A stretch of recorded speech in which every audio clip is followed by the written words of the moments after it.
Shalom saudara, selamat pagi.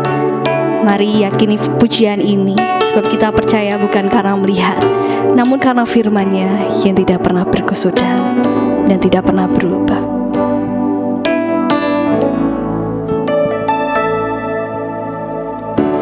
Kekuatan di hidupku, ku dapat di dalam-Mu. Engkau teguhkan hatiku, tiada yang mustahil bagimu, sebab aku percaya bukan karena melihat, namun karena firman-Mu yang selalu digenapi di hidupku. Ku percaya bukan karena melihat, namun karena firman-Mu tiada pernah berubah.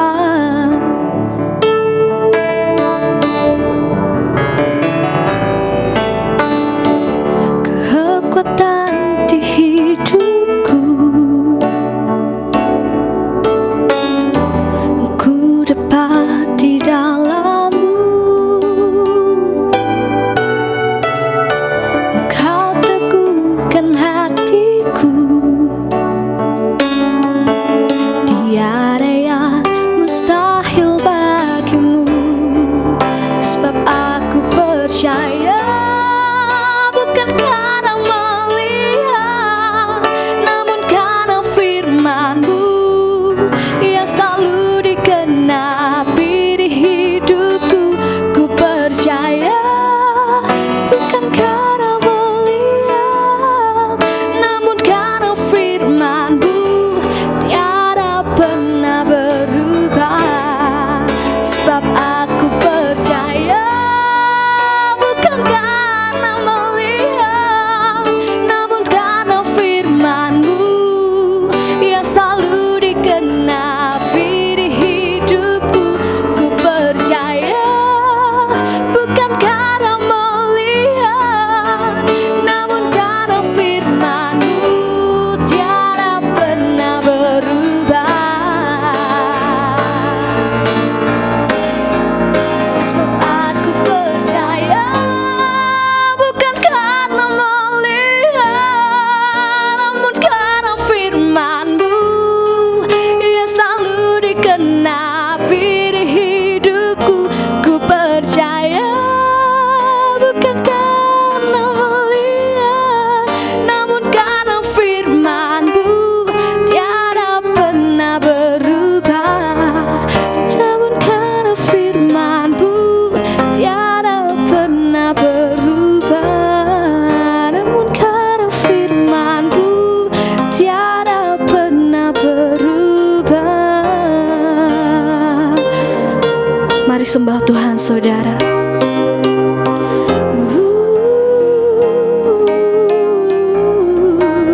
Sebab firman-Mu kekal selamanya, kasih-Mu Tuhan untuk selama-lamanya.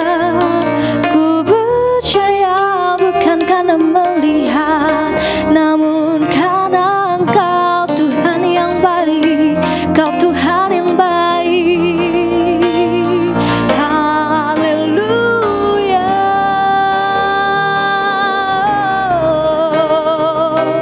Shiralamayoshe, kiralamayoshe, lalamayoshe.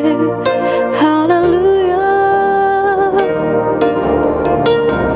Terima kasih Tuhan untuk pagi yang indah ini, untuk nafas hidup yang Tuhan telah beri untuk setiap kami.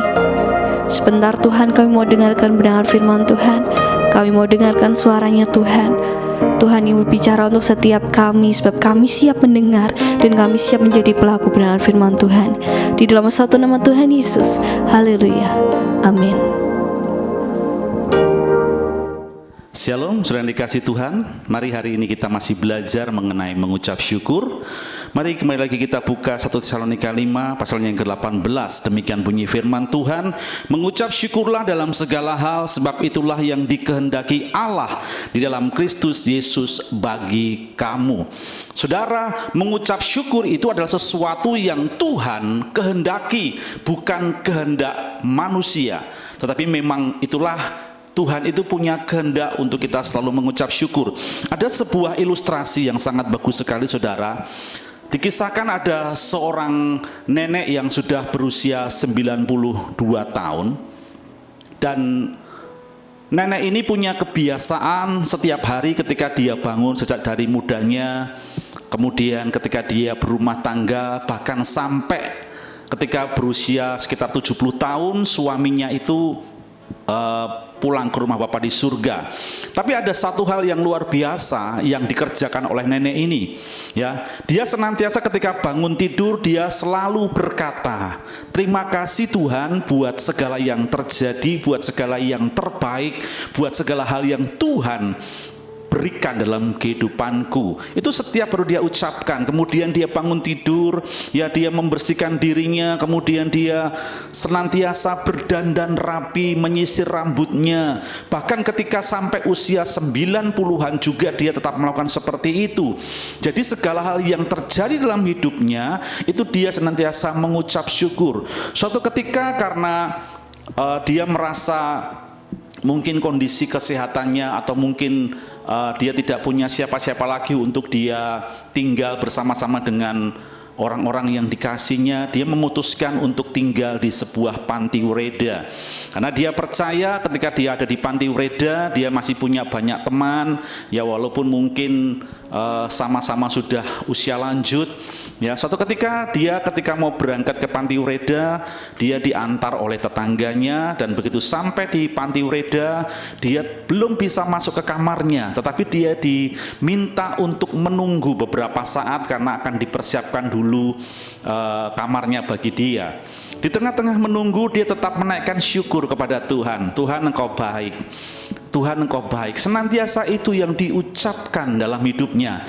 Singkat cerita, sampai akhirnya kamar yang dipersiapkan oleh panti ureda itu baginya sudah siap, dan nenek ini didatangi oleh seseorang yang akan membawa dan mempersilahkan nenek itu untuk tinggal di dalam kamarnya. Lalu nenek itu bilang sama petugas yang akan mengantarkan dia, terima kasih ya karena sudah mempersiapkan kamar yang baik, bahkan terbaik buat saya. Tiba-tiba sang petugas ini juga merasa heran. Loh, nenek kan belum tahu kamarnya seperti apa, kemudian bagaimana ruangannya, kamar tidurnya nyaman atau tidak, mungkin kebersihannya bagi nenek bersih atau tidak. Tapi nenek langsung memotong begini, enggak, apapun yang kalian sediakan aku percaya itu semua baik buat aku. Jadi dia senantiasa mengucap syukur, dan itu ternyata membuat petugas itu merasa nenek ini adalah seseorang yang luar biasa. Dan dia tanya sama nenek ini, nenek, kenapa nenek kok begitu yakin kalau kamarnya itu bagus? Dia bilangnya, karena apapun yang engkau sediakan, apapun yang engkau sudah persiapkan bagi aku pasti menyukainya. Saudara, itu sebuah kisah yang menceritakan di mana seorang nenek yang sampai usia lanjut tetap memiliki senyum, tetap berbahagia walaupun dia harus tinggal di sebuah panti ureda. Kenapa? Karena ada ucapan syukur yang keluar dari dalam mulutnya. Tuhan mau apapun keadaan kita, Tuhan mau apapun keberadaan kita hari-hari ini, Tuhan mau hendaklah kita mengucap syukur dalam segala hal. Ada sebuah kisah yang lain, saudara. Ada seorang penginjil, ya, dia akan menginjil ke sebuah tempat yang mungkin masih sangat pelosok, sangat terpencil, ya. Mungkin dia juga tidak tahu kalau suku di tempat di mana dia akan menginjil itu adalah suku-suku yang mungkin kanibal, ya, jadi makan orang gitu ya. Tapi sebelum dia berangkat, ketika dia akan mempersiapkan segala misinya untuk dia melakukan penginjilan ke tempat itu, saudara, tiba-tiba ada sebuah tragedi yang menimpa dirinya. Ya, dia mengalami sebuah kecelakaan sehingga singkat cerita giginya itu yang bagian depan itu hancur, lepas semua. Otomatis dia nggak punya gigi. Dan bagaimana singkat ceritanya dia akhirnya memakai gigi palsu. Jadi karena giginya itu hancur, dia mau nggak mau memakai gigi palsu. Dia pakaikan setiap hari supaya dia masih bisa beraktivitas, dia masih bisa tersenyum dengan luar biasa, dia masih bisa makan dengan baik. Dan yang dilakukan olehnya adalah dia senantiasa mengucap syukur walaupun dia mengalami itu. Ya, walaupun giginya hancur karena kecelakaan, dia tetap bersyukur karena Tuhan itu tetap memelihara hidupnya. Singkat cerita dia menuju kepada tempat yang dimana dia akan menginjil. Benar saudara, sampainya di tempat itu ternyata memang tempatnya sangat-sangat terpencil, dan di dalamnya atau di daerah itu memang terkenal suku-suku pengayo, suku-suku yang makan orang, suku-suku yang benar-benar tidak mengenal siapa Yesus. Singkat cerita, penginjil ini ditangkap. Kemudian penginjil ini ditangkap, kemudian dimasukkan dalam sebuah kurungan, dan dia itu ditempatkan di tengah-tengah lapangan yang di tengah-tengah pemukiman daripada penduduk pedalaman itu, di dalam sebuah sangkar, ya. Karena besok pagi mereka semua akan berkumpul, mereka akan mengadakan upacara, mereka akan menyantap daging daripada penginjil ini. Lalu seperti biasa dia bangun tidur karena dia sudah terbiasa. Dia itu kalau pagi melepas gigi palsunya, kemudian dia sikat, ya dia gosok sambil bersiul-siul sambil memuji Tuhan. Katakan semua baik, segala yang telah kau perbuat di dalam hidupku. Ternyata saudara, apa yang dia lakukan itu diperhatikan oleh seseorang penjaga yang menjaga daripada penginjil ini. Dia memperhatikan, wow, dia bisa melepas giginya. Dan mereka, si penjaga ini kemudian lapor kepada kepala suku. Akhirnya seluruh penduduk di tempat itu dikumpulkan. Mereka gemetar ketakutan. Kenapa?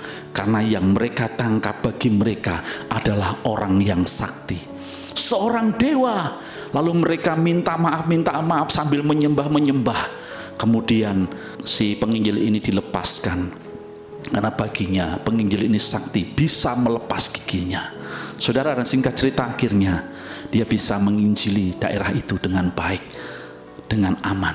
Berkat apa? Dia diizinkan mengalami kecelakaan. Coba waktu itu dia menggerutu, atau mungkin tidak mengalami dan tidak diizinkan Tuhan terjadi itu, dia mungkin di tempat itu akan mati karena dia sudah tidak berbuat apa-apa lagi. Dalam segala keadaan kita, mungkin keadaan kita tidak baik, tetapi tetap ada ucapan syukur yang keluar dari mulut kita dan dalam hati kita kepada Tuhan. Itu akan membawa sebuah hal yang luar biasa. Barang siapa mempersembahkan korban syukur sebagai korban, mempersembahkan syukur sebagai korban, dia mempermuliakan Allah.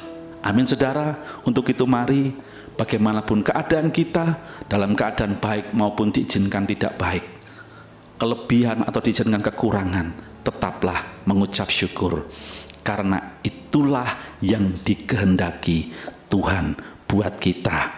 Kalau itu dikehendaki Tuhan, artinya ada berkat di balik setiap hal yang terjadi dalam hidup kita. Karena di situ ada Allah yang turut bekerja, mendatangkan kebaikan bagi setiap orang yang terpanggil dan mengasihi Tuhan sesuai dengan rencananya.